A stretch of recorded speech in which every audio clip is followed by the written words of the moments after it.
The Naira closed last week at 1,501 Naira 61 kobo per dollar in the official market and traded as much as 1,555 Naira per dollar in the parallel market. Although the Naira had traded lower, the official market, sustaining the appreciation, has remained elusive. Now, this is in spite of several measures taken by the CBN to sustain gains in the Nigeria's foreign exchange market. And meanwhile, Nigeria is now among African nations allowed to trade currencies in Russia, a move with potential forex implications. But could it trigger Western backlash? We'll get to know. Oladipo Ajayi, head fixed income and forex at Chapel Hill Denham, joins me for more on this. Thank you so much for joining me today, sir. Hello, good morning. Thank you very much for having me on the picture. All right, so Naira closed last Friday 1,501 Naira 61 kobo against United States dollar. That was in the official market, and we saw it trade as low as 1,555 Naira in the parallel market. How does that make you feel, though? Well, what it means to me is that the central bank is doing the right thing, and also it means that stability is returning back to market, and also the expectations that we expect to see more like an improved Naira this year is also coming to book.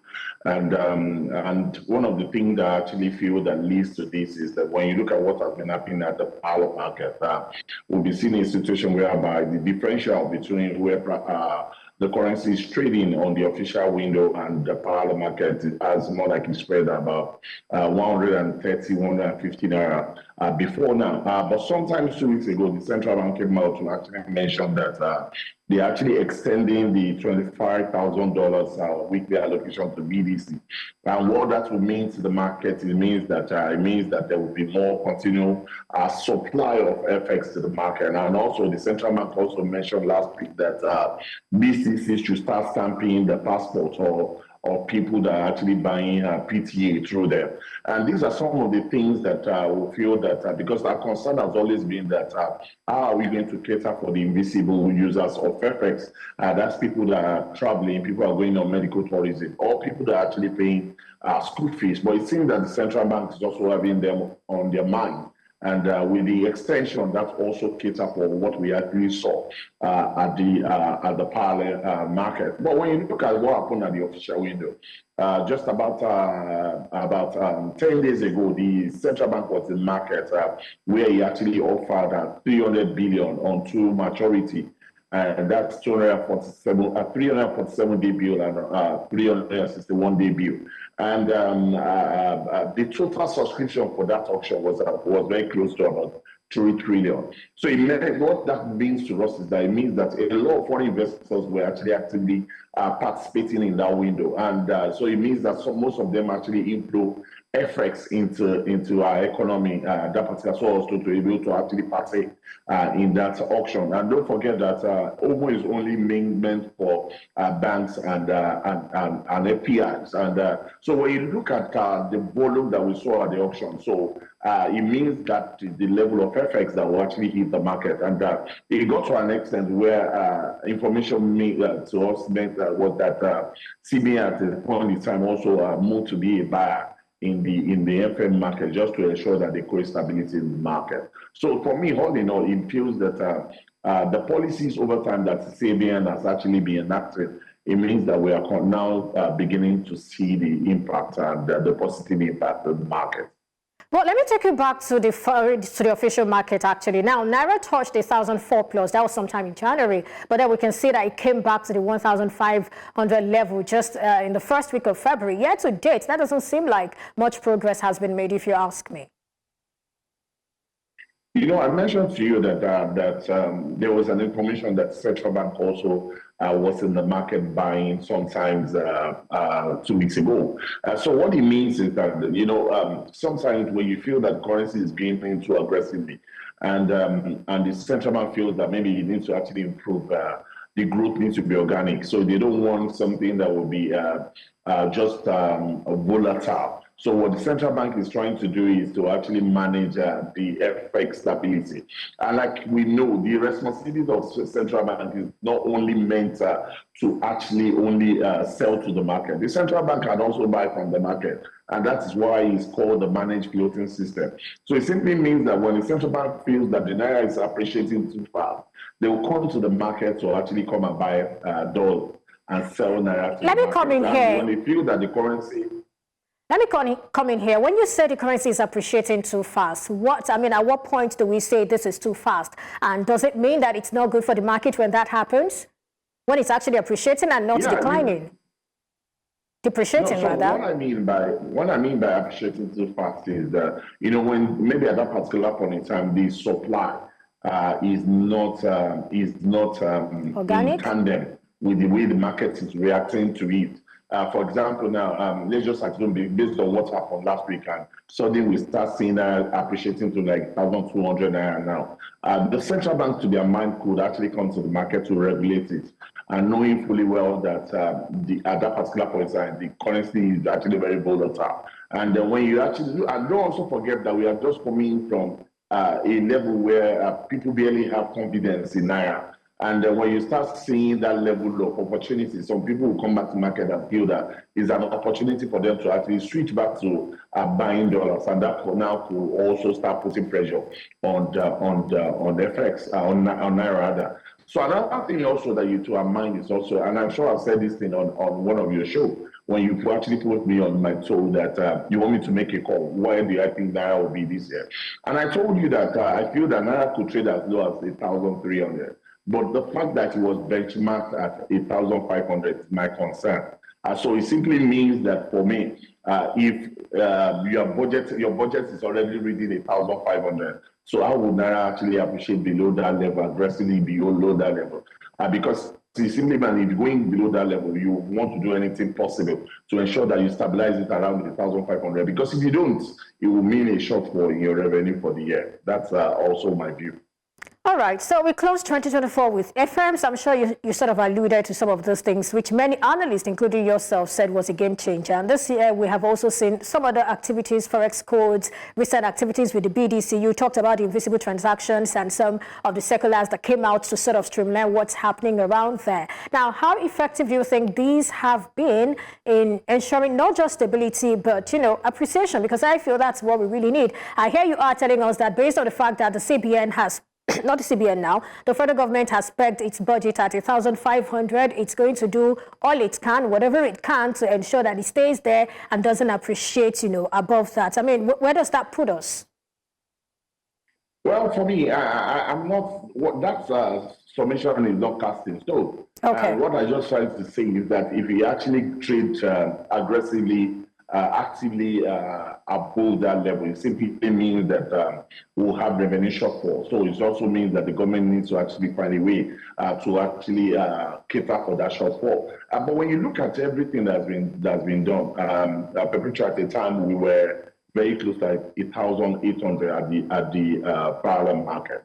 And at that particular point in time, we're already trading very close to 1,700 at the official window as well. But what the introduction of that FM market did was that, like I mentioned several times, that it brought about transparency. It shows us the market data, and also the anonymity of the market is also a very great, good market dynamics, because you don't even know who is trading with you. Most time when CBN comes to the market to buy, you don't know who is buying from you until when it's time for settlement. And we feel that has shown greatly where market is and what is currently happening in the market, and also bring more like a clearer picture to the level or depth of liquidity, FX liquidity in the market. And what the central bank has done within the years that, and also you can see that the reserve also attests to that. We'll see more of active participation of the central bank in the FM market. The central bank comes to the market when they felt that there's depth of liquidity in the market to actually provide liquidity, and when there's every supply also, they are also in the market to actually operate in that dynamics, and that has actually been creating that level of stability that we have been seeing in the market. But for me, I still feel that there's room for Naira to appreciate, because currently what we are seeing is more like a stable currency. And firstly, a lot of people are begging to actually see more like a stable Naira. And that's where we are currently. And I think the next notch of it is for us to see Naira appreciate so that we can see the better impact on the economy. Because you and I know that the pass-through effect of exchange rate on inflation also will come in that dynamics as positive to us. So it also means that we may likely see more like a better valuation and a better inflation figure. All right, so let me close on this before I take us to Russia and all of that. So talk to us, what other steps do you think the CBN or even the fiscal policy or fiscal authority rather can take to ensure that we see this appreciation that a lot of us want to see beyond just the stability? So what we need to do is that firstly, we need to improve FX revenue generating capacity of the country. And I know at the time we were at a point where total production was about 900,000 barrels per day. And despite the fact that we have close to about 1.8 million barrels as a quota. But currently, when you look at the condensate and production, we are close to about 1.8 million barrels as we speak currently. So it simply means that we need to find a way to actually improve our production in that regard, because that is what we currently have on hand to quickly give us that level of FX revenue that would help strengthen Naira in that direction. And we've seen what the fiscal policy guys is doing in terms of revamping the oil sector and also some of the incentives that they're actually bringing into that sector to actually ensure or attract foreign inflows into the market. So I think that they need to just double up on what they're currently doing. They need to ensure that that industry is actually very attractive to actually bring about new investment into the market. And if you look at the budget says that they are expected to produce a little above 2 million barrels per day, and we are still shy of that by close to about 500,000 barrels. When you look at the total production, that's net of the condensate. So it simply means that we still have more work to do in that regard.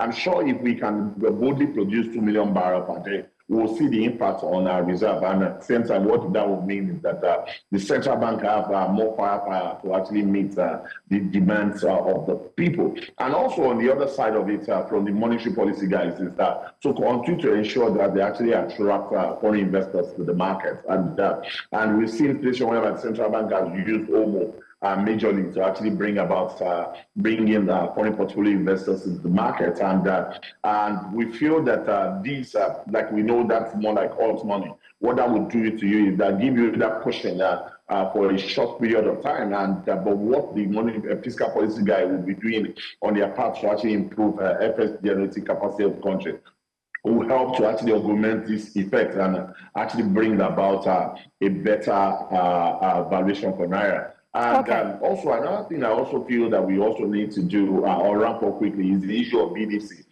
Sometime last year, the central bank came to the market with a circular where they actually mandate the BDC to actually get new license and recapitalize.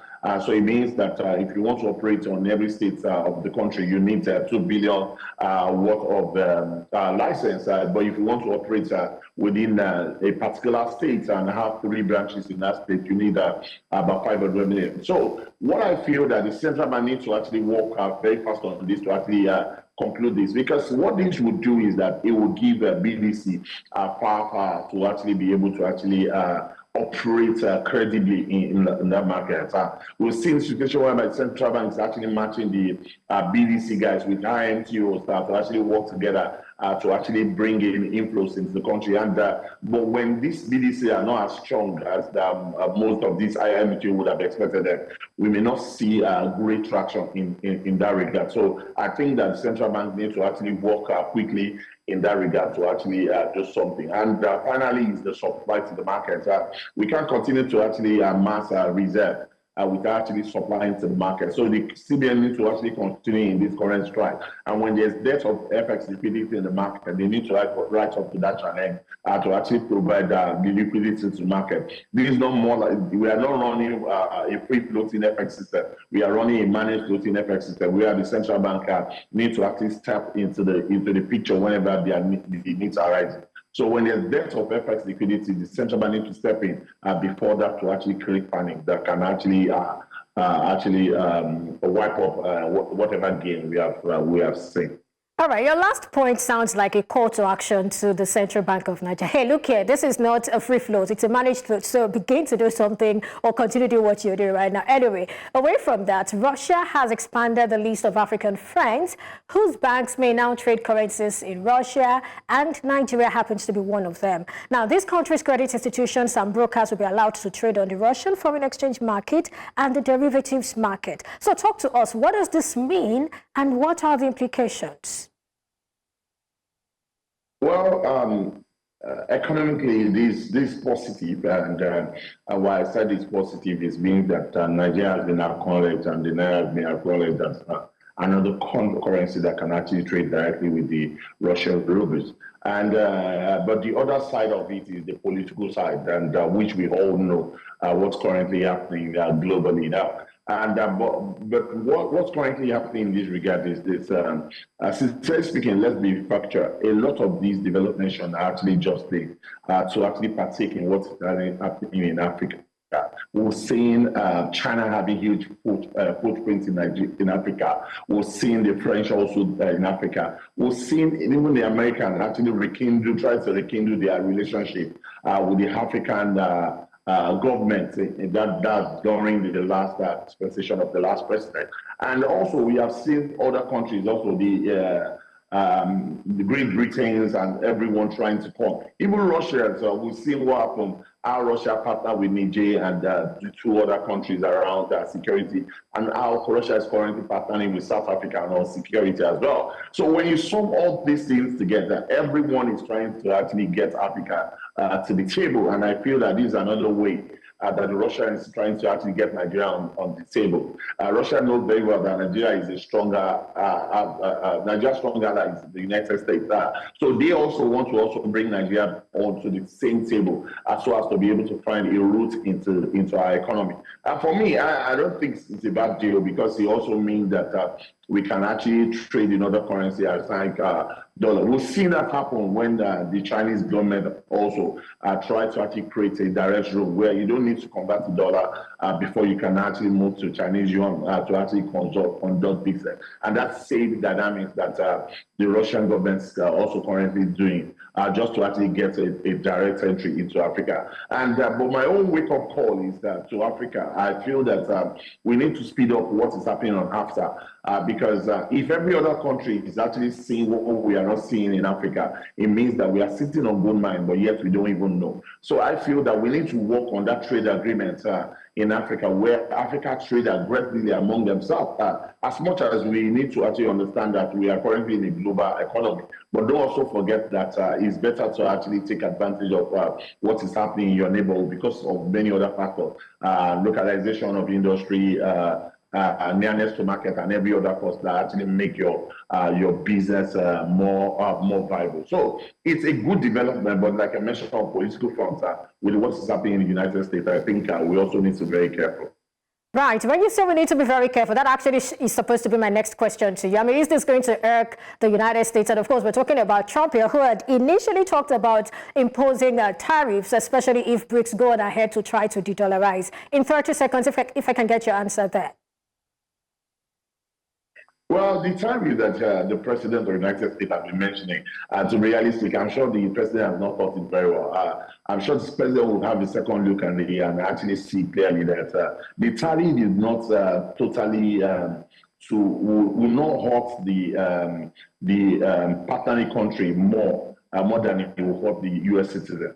Because imagine a Walmart actually importing something from China and you're putting a 25% tariff on it. So of course, Walmart will buy from China, bring it to their ports, pay tariff for 25%. And at the end of the day, they'll mark up the price on the price of goods. And don't also forget that the cost of labor in America is not cheap.